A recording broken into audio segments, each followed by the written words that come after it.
একদিন হয়েছে কি নবী মুস্তাফা সরওয়ারে কায়নাত সাল্লাল্লাহু আলাইহি ওয়াসাল্লাম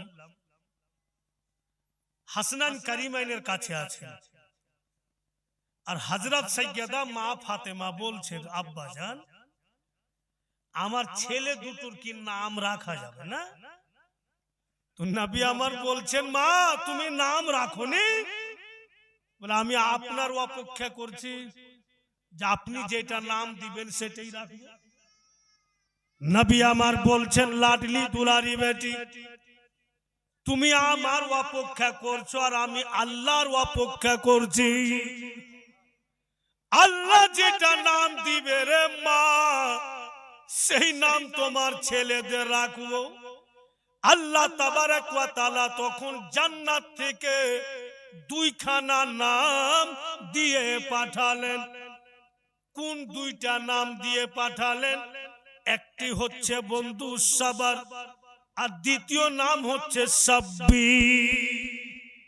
সাবার এবং সাব্বির জান্নাতি নামের মধ্য থেকে দুইখানা নাম নবী মুস্তাফাকে দিয়ে গেলেন।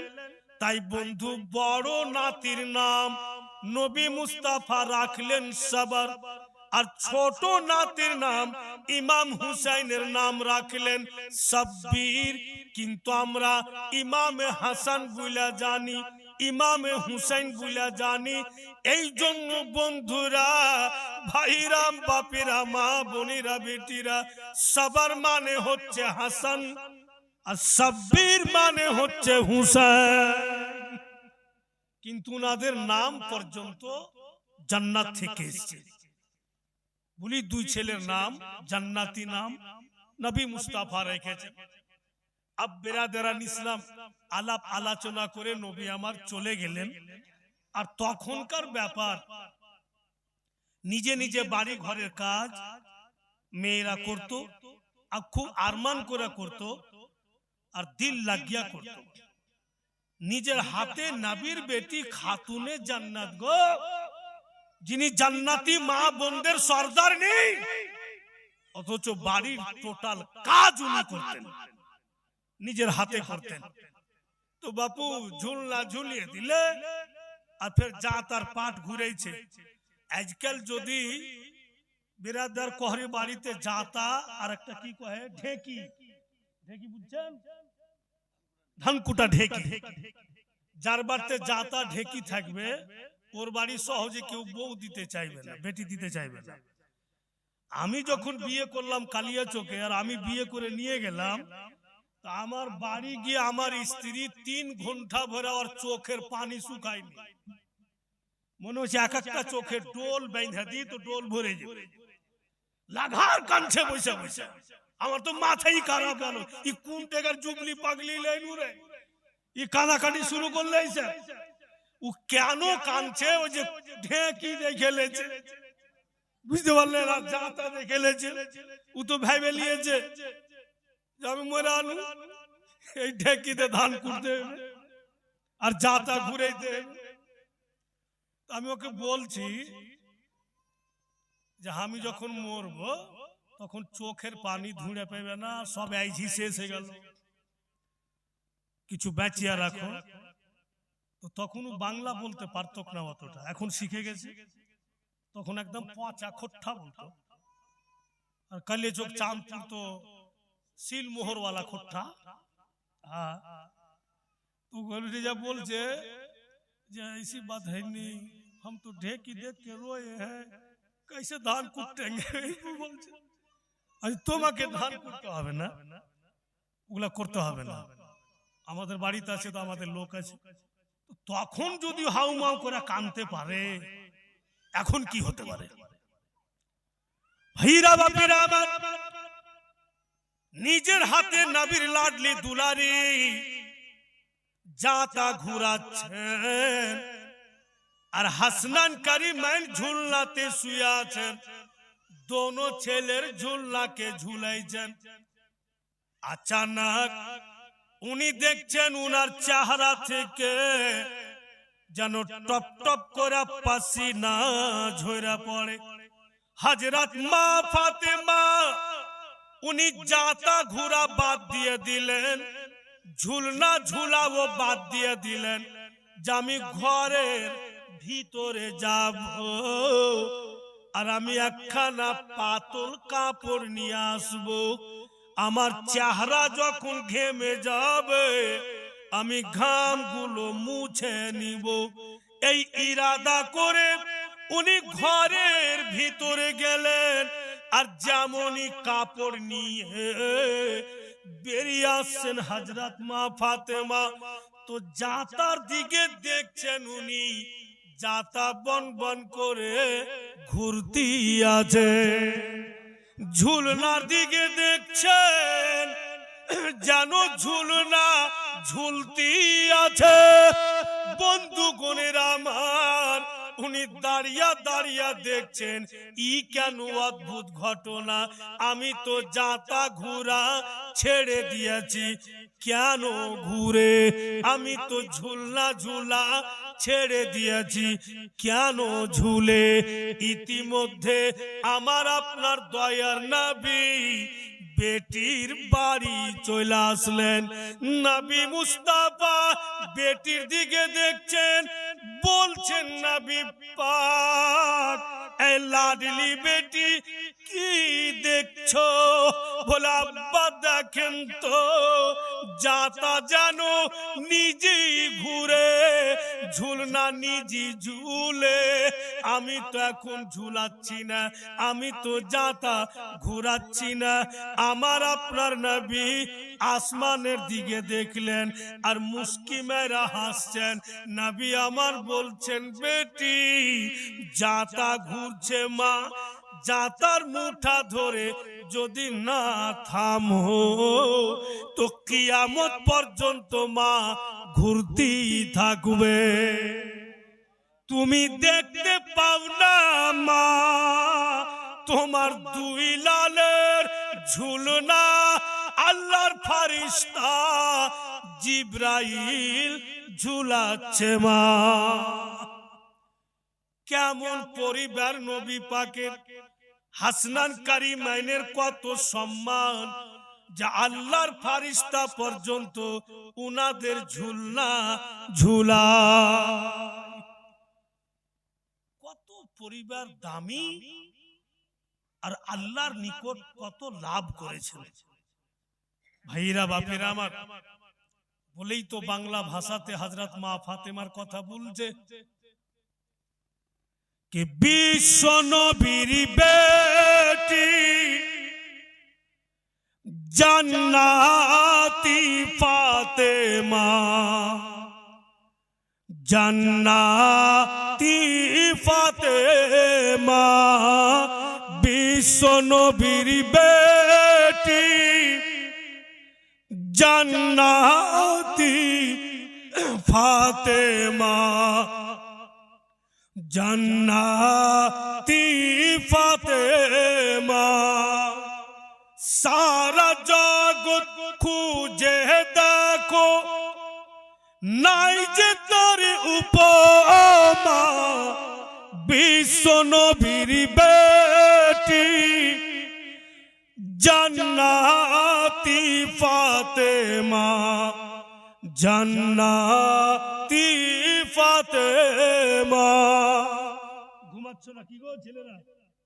জোরে বলো তো সুবহানাল্লাহ। আল্লাহর ইবাদতে থাকেন জান্নাতি রানী, রোজা রেখে দিন কাটান, রাতে সিজদাতে পেশানি। আল্লাহর ইবাদতে থাকেন জান্নাতি রানী, রোজা রেখে দিন কাটান, রাতে সিজদাতে পেশানি। আর যাকে দেখে লজ্জিত হয়, যাকে দেখে লজ্জিত হয়, সূর্য চন্দ্রমা, বিশ্ব নবীর বেটি জান্নাতি ফাতেমা, জান্নাতি ফাতেমা। উনার জিন্দেগির কিতাবে লিখছে, উনার বাড়িতে যদি কোনো ফকির মিসকিন আসতো, কখনো বাপু খালি ফিরাইতেন না। যদি কিছু না থাকতো তো খেজুরের ছোয়ারাও দিত। মুআজ্জাজ, এই জন্য উনি এইভাবে ব্যবহার করেছেন। আজকে নবীর বেটির দুয়ার থেকে যদি কোনো মিসকিন ঘুরে চলে যায়, তো দুনিয়ার মা বোনেরা শিক্ষা লাভ করবে কি করে? উনি খেজুর দিয়াও পাঠাইতেন। এমনও লিখেছে কিতাবে, এমন সময় উনার সময় হয়েছিল যে 2 দিন 3 দিন ভরে উনি দানা খেতে পেতেন না, শুধু খেজুর খেয়ে খেয়েই থাকতেন। তাই বলছে কে থাকেন ওয়ানাহারে ফাতেমা আপন ঘরে, হঠাৎ এক ভিখারি মাকে সুয়াল করে। থাকেন ওয়ানাহারে ফাতেমা আপন ঘরে, হঠাৎ এক ভিখারি মাকে সুয়াল করে। আর খুশি মনে দান করিলেন, খুশি মনে দান করিলেন ইফতারের খুরমা।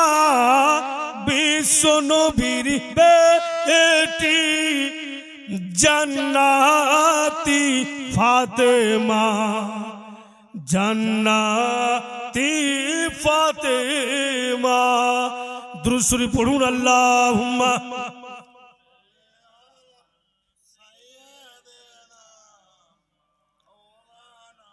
মুহাম্মদ ওয়া আলা আলি সাইয়্যিদিনা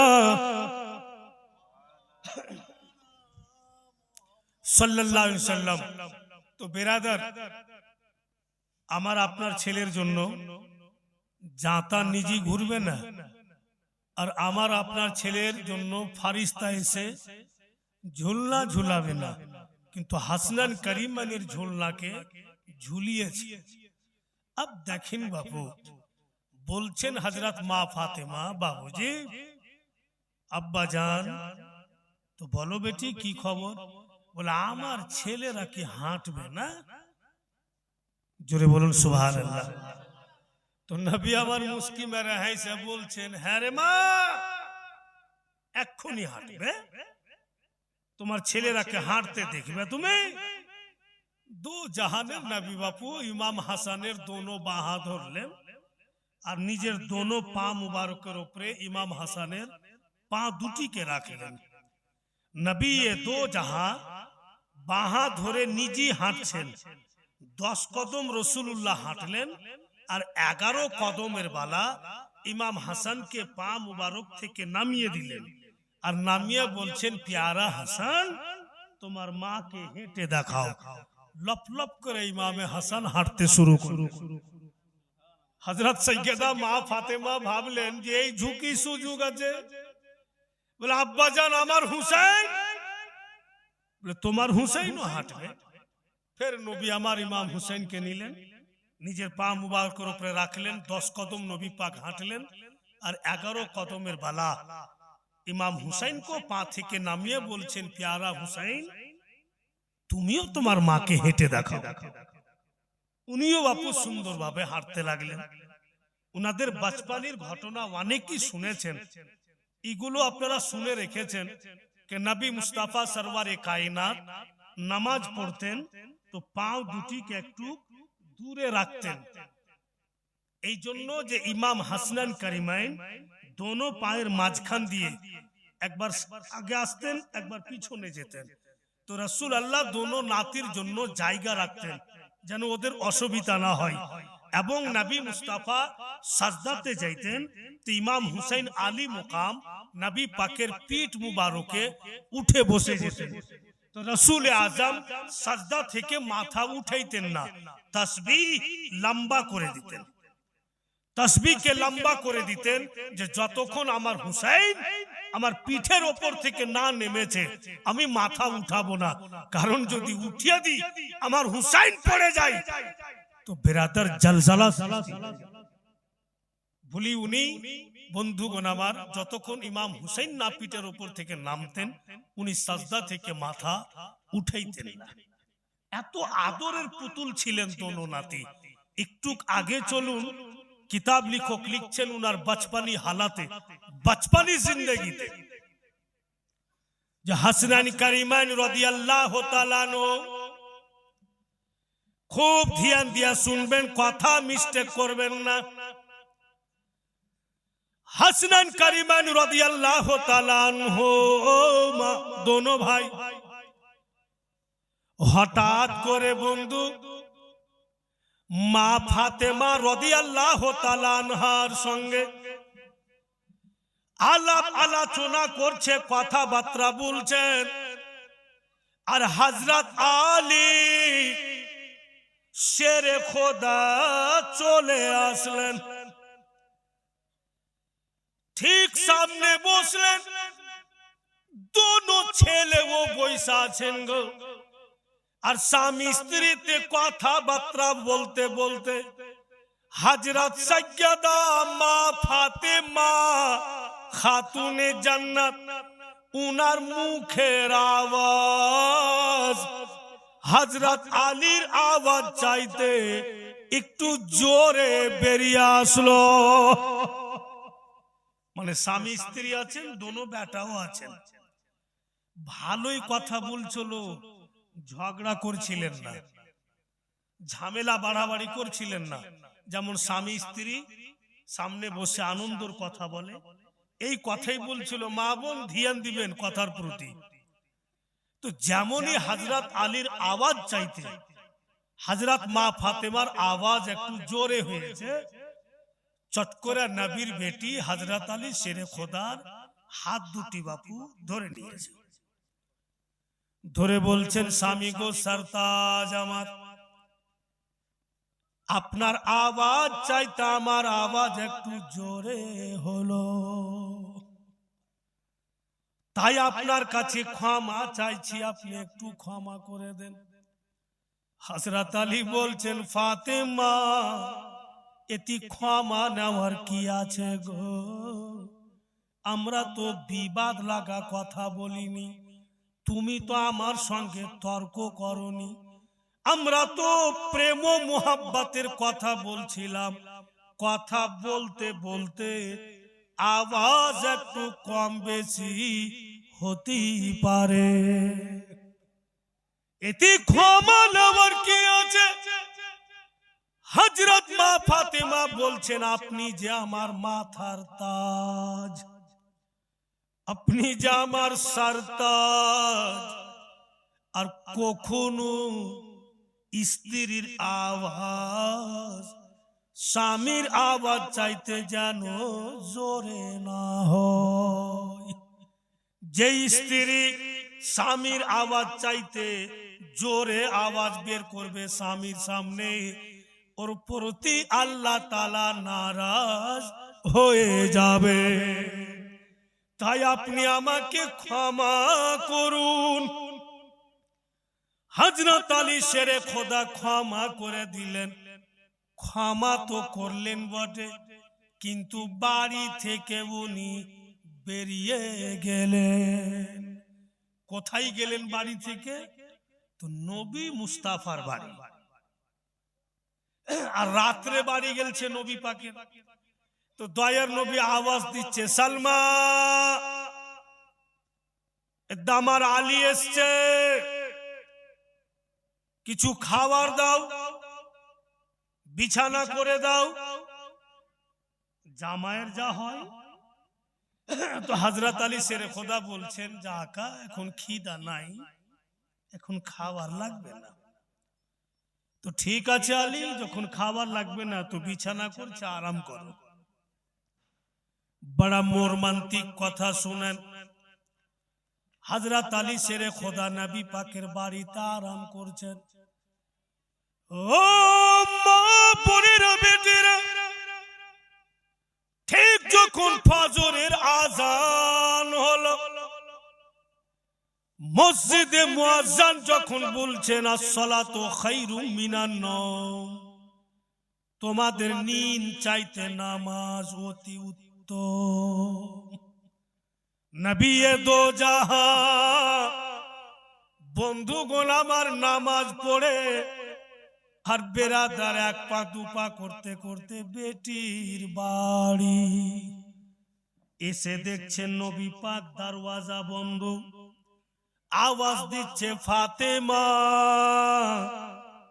আমি তোমার আব্বা এসছি বেটি, দরওয়াজা খুলো। যেমনই বললেন নবী পাক দরওয়াজা খুললেন। দরওয়াজা খুলেছেন তো দয়া নবী দেখছেন দরওয়াজার পার্শ্বে ভিতরে একটি খেজুরের চাটাই বিছা আছে, আর চাটাইয়ের উপরে বাপু দোনো জান্নাতি জওয়ান গুণের সরদার ইমামে হাসান কারিমাইন শুয়ে আছে। হযরত মা ফাতেমা দুইটা চোখ একদম লাল বরণ। নবী আমার দরওয়াজাতে দাঁড়িয়ে দাঁড়িয়ে বলছেন, মারে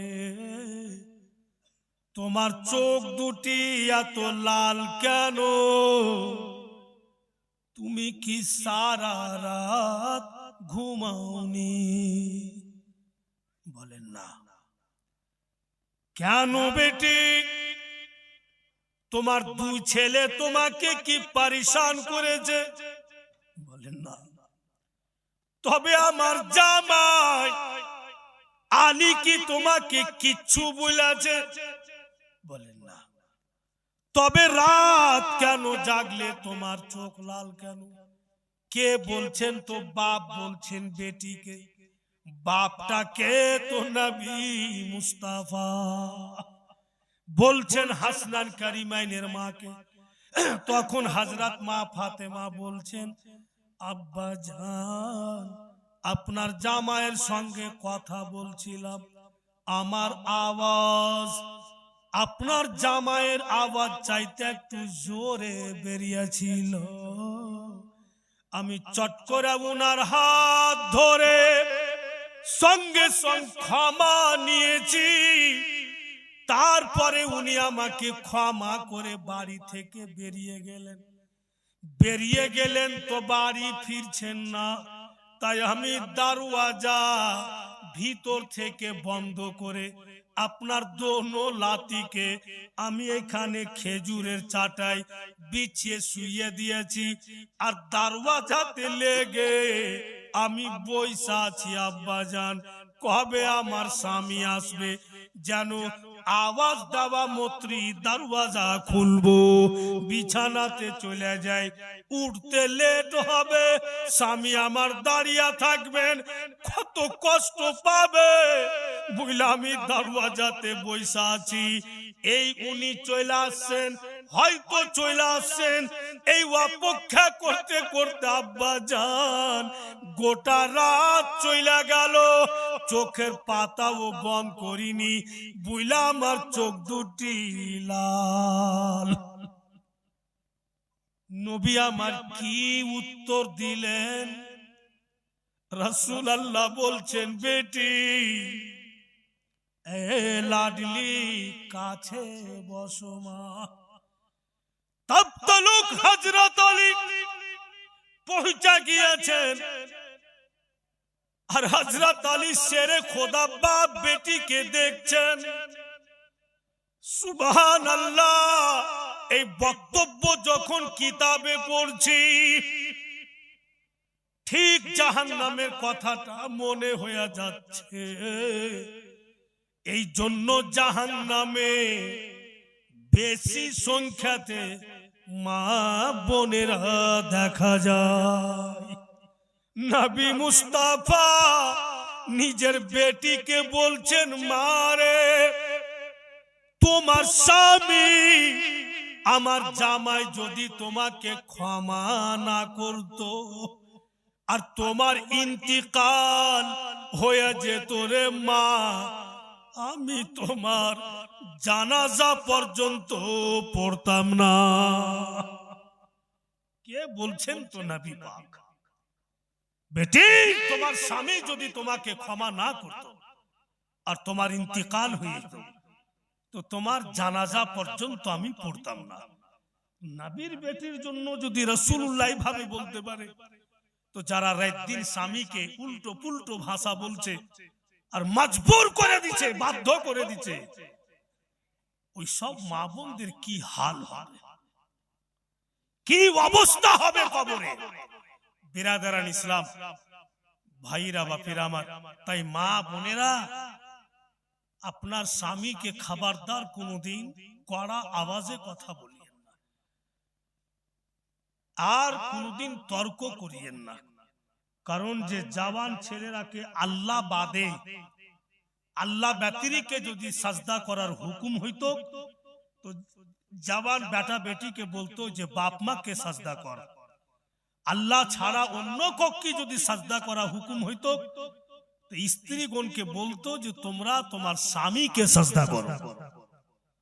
কিন্তু আল্লাহ ছাড়া সাজদা করা চলবে না বলেই উপায় নেই। কিন্তু বেরাদার, কোন জায়গাতে এমন হচ্ছে ঝগড়া যে ওর স্বামীও পারে না আবার স্ত্রীকে ঝগড়া করে। শুনেছো জীবনে? আমি শুনেছি। কারণ সারা পশ্চিমবঙ্গে যত গ্রামে ঝগড়া হয়েছে মা বোনে, বুঝলেন, সবচাইতে যদি নাম্বার 1 খাতরা ঝগড়া হয়েছে তো খোট্টার হেগায়। হ্যাঁ, চিন্তা করুন, আমার শ্বশুরের বাড়ি লেগেই জীবনী হচ্ছে 7 দিনকার, আর দিন বেলাতে ঝগড়া লেগেছে তো হাজি সাহেবকে হাজিয়ান বলছে, মানে আমার স্ত্রী বলছে যে তাই হিমে বাতাবে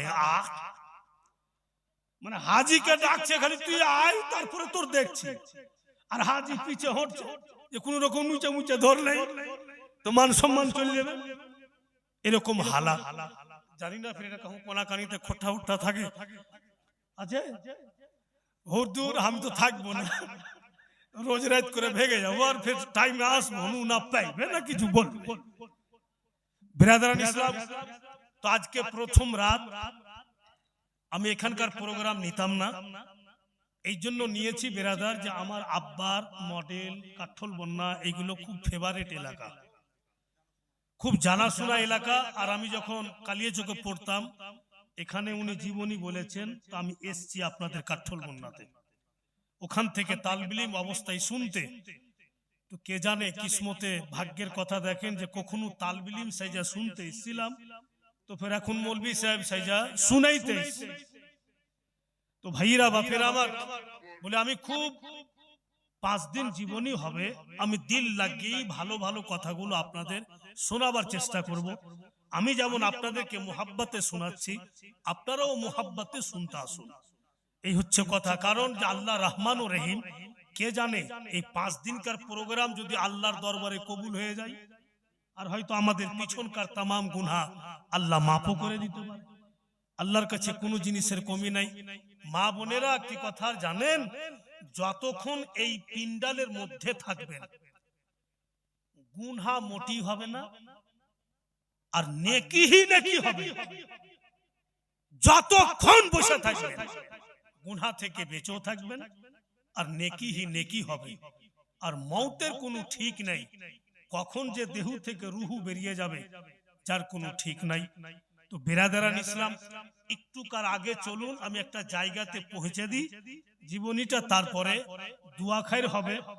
তো বিরাদার কিতাব লেখক লিখছেন যে সৈয়দা খাতুন জান্নাত মা ফাতেমা সারা রাত বসেছিলেন দরওয়াজাতে। अब একটু আর আগে চলুন,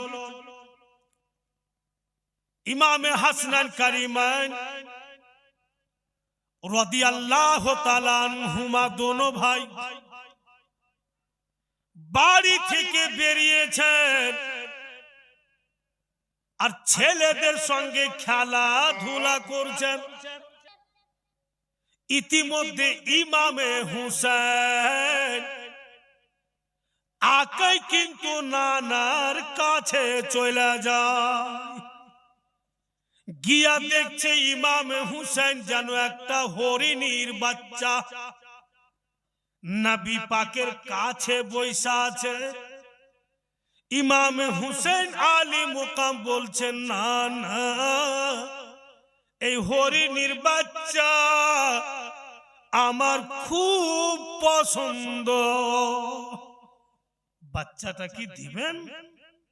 তো নানার প্যারা নাতি বলে, যাও নিয়ে যাও। তো নবী পাক হরিণীর বাচ্চাকে ইশারা করলেন যে আমার নাতি চাইছে তোমাকে, তুমি চলে যাও। তো হরিণীর বাচ্চা উঠে ইমাম হুসাইন আলী মোকামের গায়ে নিজের ঘাও লাগিয়া খাড়ো হলো। তখন এক সাইডে বাপু একটা শের বৈশা আছে, বাঘ। জোরে বলুন। বাঘের মেজাজ খারাপ হয়ে গেল যে আকা মাওলা ওর নাতিদের বন্ধু আমাকে বানিয়েছে, আর এখন যে হরিণীর বাচ্চা দিয়ে দিল তো আমার তবে বন্ধু তালি খতম, আর আমি তবে উনার নাতির কাছে বসতে পাবো না। তো নবী আমার বাঘের দিকে দেখছেন, তো বাঘের চেহারা খুব বাপু ভারী ভারী লাগছে, মানে দুঃখে ভারী যে পজিশন চলে আলো। তো নবী মুস্তাফা বাঘকে ইশারা করলেন, বাঘ নবী পাকের কাছে আসলো। আর ফের দয়ার নবী হরিণীর বাচ্চাকে ইশারা করলেন, হরিণীর বাচ্চাও নবী পাকের আসলো। দুজন যখন কাছে আসলো তো মুস্তাফা জানে रहमत বলছেন कि तुम दोनों दोस्त हो और तुम दोनों का काम मेरे नातियों का हिफाजत करना। रसूल अल्लाह सोचा যখন দিলেন তো হরিণী আর হরিণীর বাচ্চা আর বাঘ দুজনে বাপু দোস্তি হয়ে গেল। তো রাসূলুল্লাহর কাছে কিছুরই কমি আছে। আব বেরাদার হরিণীর বাচ্চাকে নিয়ে ইমাম হুসেন চলে যান, আর রাস্তাতে ইমাম হাসানের সঙ্গে দেখা। বলতেছে, কি খবর? এত চকচকে হরিণীর বাচ্চা তুমি কোথায় পেলে? বলে, নানার দরবারে পেলাম। ইমাম হাসান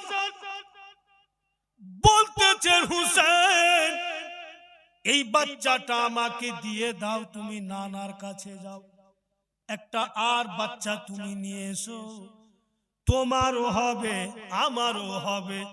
ইমাম হুসেন উত্তর কি দিচ্ছেন, ভাইজান আমি যেমন নানার কলেজার টুকরা, আপনিও তো আমার নানার কলেজার টুকরা।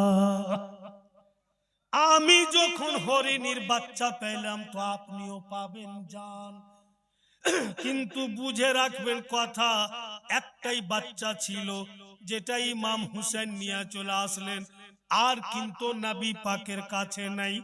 এবার ইমাম হুসেন যাচ্ছেন তো নবী মুস্তাফার সামনে কোন হরিণীর বাচ্চা নাই। বেরাদার গিয়া সালাম কালাম করে ইমাম হাসান বলছেন, না না, আমার হুসাইনকে হরিণীর বাচ্চা দিলেন, একটা আমাকে দেন। দয়ার নবী ইমাম হুসাইন আলী মোকামকে নিজের কোলে বসিয়া বলছেন, তুমিও হরিণীর বাচ্চা নিবে, একটু সবুর করো, একটু আমার সঙ্গে তুমি কথা বলো। নানা নাতি